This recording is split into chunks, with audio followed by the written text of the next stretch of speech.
Chart में candles up हो जाते हैं, कैंडल्स नीचे जाते हैं, एग्जैक्टली वो होता कैसे है ये बहुत सारे लोगों को पता नहीं होता। टाटा टेक्नोलॉजीज का आईपीओ 1000 में खुला था, 500 रुपए में खुला था, तो 500 रुपए आए कहां से, 1000 रुपए आए कहां से, वो यहां से आए हैं दोस्तों। नमस्कार दोस्तों, स्टॉक मार्केट बेसिक्स के एपिसोड 2 में आपका स्वागत है।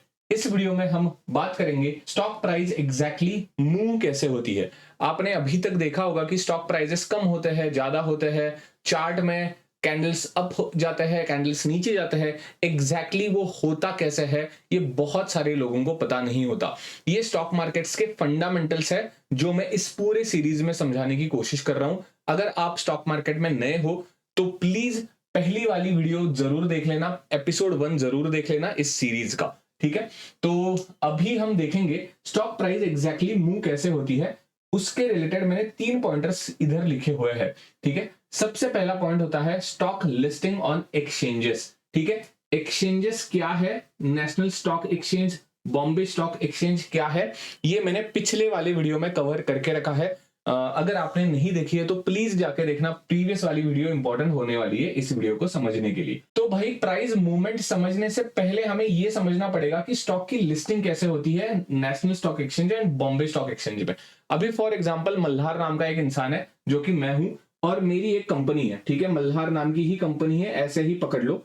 तो मैं करता क्या हूं, बेसिकली मैं कंपनी का ओनर होने के नाते national stock exchange and Bombay stock exchange में जाके कहता हूं कि भाई मेरी XYZ कंपनी है, ठीक है। तो लिस्ट करने के लिए कुछ ना कुछ रिक्वायरमेंट्स होगा, आपकी प्रॉफिटेबिलिटी होगी, आपकी मार्केट कैप होगी, आपका रेवेन्यू होगा, कुछ ना कुछ होगा। एंड मैंने NSE BSE को कहा कि भाई मेरा रेवेन्यू तो यार 5000 करोड़ के आसपास का है, ठीक है, अभी जस्ट मान ही लेते हैं एंड मैं वो लिस्ट करना चाहता हूं।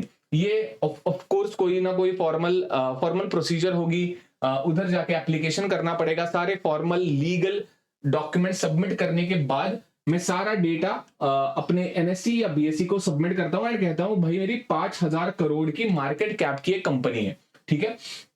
उसके बाद क्या होता है, इधर से IPO इश्यू होता है। मुझे पता नहीं आपने ये शब्द सुना है कि नहीं। IPO मतलब होता है इनिशियल पब्लिक ऑफरिंग।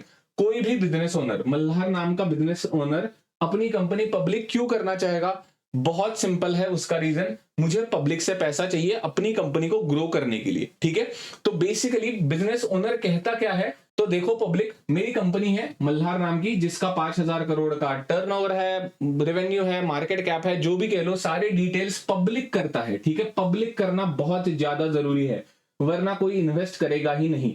जब भी कभी IPO लॉन्च होता है तब आप मतलब as a owner, as a business owner मल्हार ऑब्लिगेट हो गया मेरे सारे कंपनी के प्रॉफिट लॉस, मेरे एसेट्स, मेरे खर्चे, मेरे एक्सपेंसेस, सब कुछ पब्लिक करना ही पड़ेगा मुझे, ये लायबिलिटी होती है मेरे ऊपर।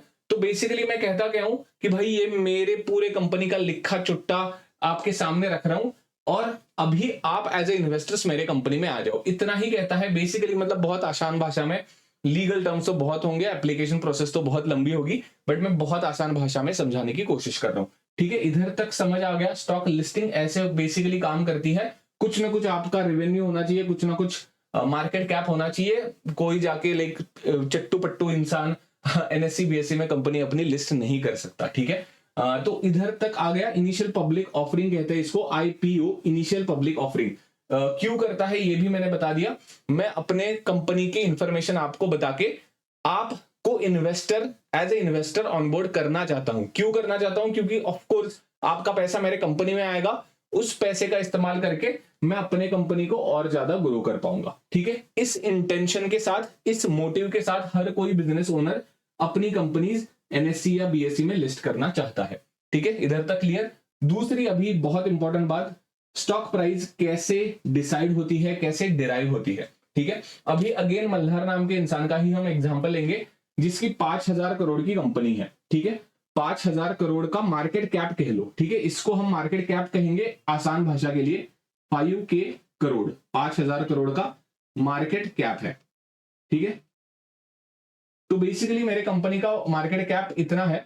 तो एज अ मैनेजमेंट टीम कह लो, अभी मेरी कंपनी है, ऑफ कोर्स 5000 करोड़ की कंपनी है, तो मैनेजमेंट टीम होगी, बिजनेस टीम होगी, एंड मैं एज अ ओनर डिसाइड करता हूं कि कितने शेयर्स मुझे पब्लिक करने हैं, ठीक है। दो चीजें होती है, एक होती है market cap and number of shares, ठीक है, divided by number of shares. इतना सिंपल फॉर्मूला है, ठीक है। Number of shares, of course 5000 crore इधर एक फोकस रख देना, एंड मैं रखता हूं आई वुड से, यार इसको सिंपल करेगा, 5000 करोड़ आई वुड से कितना, 1000 करोड़, ठीक है।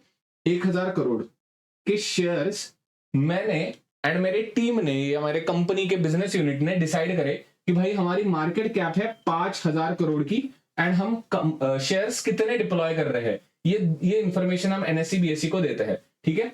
फिर से ध्यान से समझना, बेसिक मैथ है, 5000 करोड़ का मार्केट कैप, 1000 करोड़ के number of shares, number of shares, ठीक है। ये मैंने कहा कि भाई इतने शेयर्स में पब्लिक करना चाहता हूं, तो यार बहुत सिंपल मैथ है, कितनी आएगी प्राइस, करोड़ को करोड़ चला गया, हजार को हजार चला गया, सिर्फ और सिर्फ 5 रुपए के आसपास प्राइस आएगी। अभी जस्ट एग्जांपल के लिए पकड़ लेना, ये यूजुअली जब आईपीओ में अगर आप देखे हैं तो 100 रुपए से 200 रुपए तक, 900 रुपए तक प्राइजेस आपको देखने को मिलेंगे, बट ये बेसिक मैथ के हिसाब से मैंने 5 रुपए के आसपास आपको प्राइस डिराइव करके दिखाई।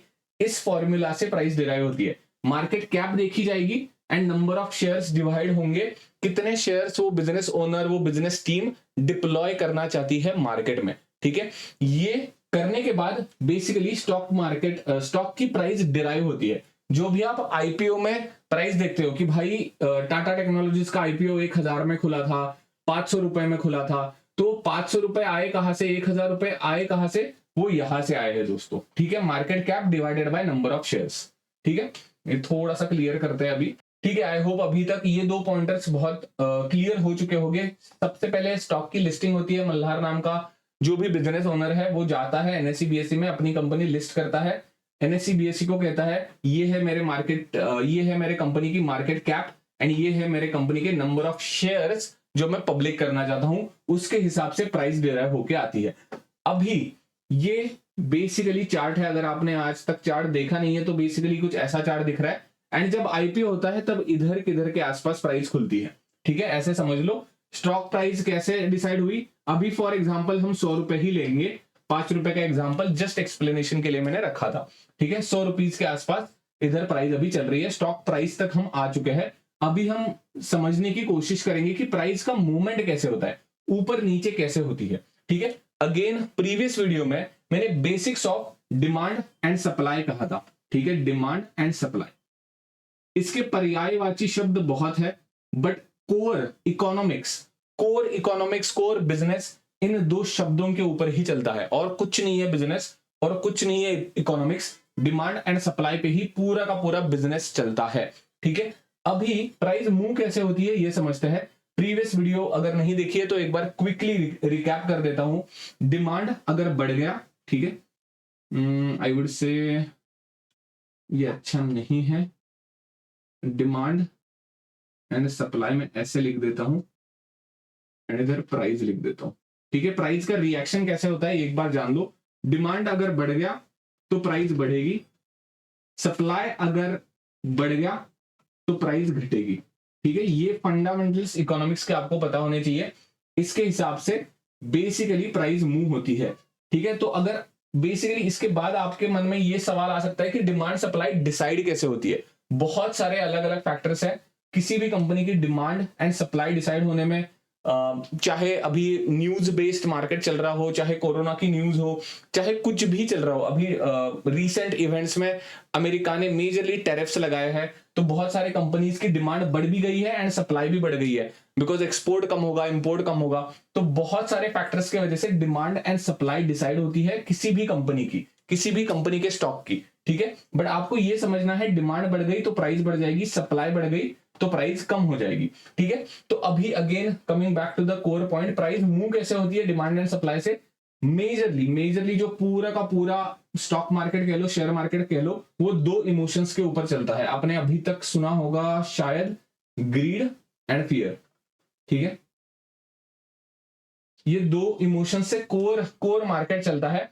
अगेन ग्रीड जब होगी तब बाइंग प्रेशर आएगा, ठीक है। मतलब क्या, ग्रीड मतलब क्या, लालच।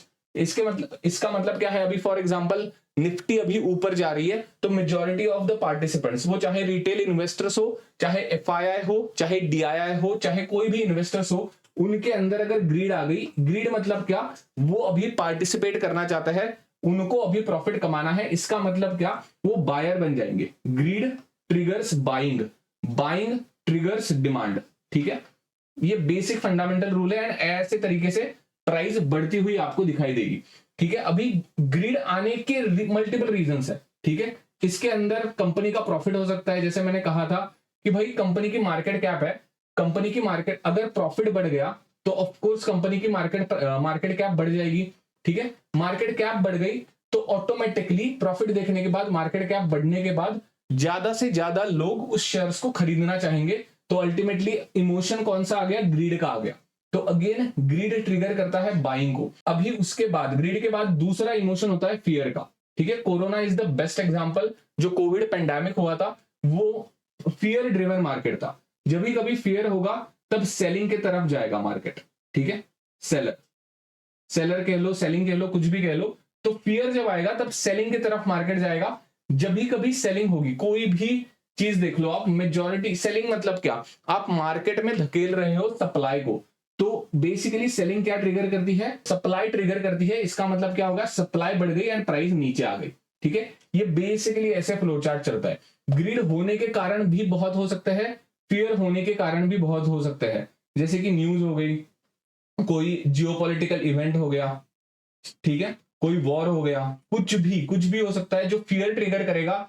फियर अल्टीमेटली सेलिंग को ट्रिगर करेगा, सेलिंग अल्टीमेटली सप्लाई को बढ़ा देगी एंड अल्टीमेटली प्राइस नीचे आती हुई आपको देखने को मिलेगी। किसी भी स्टॉक की कह लो, किसी भी इंडेक्स की कह लो, किसी की भी कह लो, अल्टीमेटली ये फ्लो रहता है। अगेन ग्रीड का फ्लो भी ऐसे ही मैंने कहा दिया, कभी कभार प्रॉफिट बढ़ जाता है कंपनीज का, तब बायर्स इंटरेस्टेड होते हैं ग्रीड के कारण कि भाई मैं इस कंपनी में इन्वेस्ट करना चाहता हूं। क्यों करना चाहता हूं, क्योंकि मेरे पैसे बढ़ जाएंगे।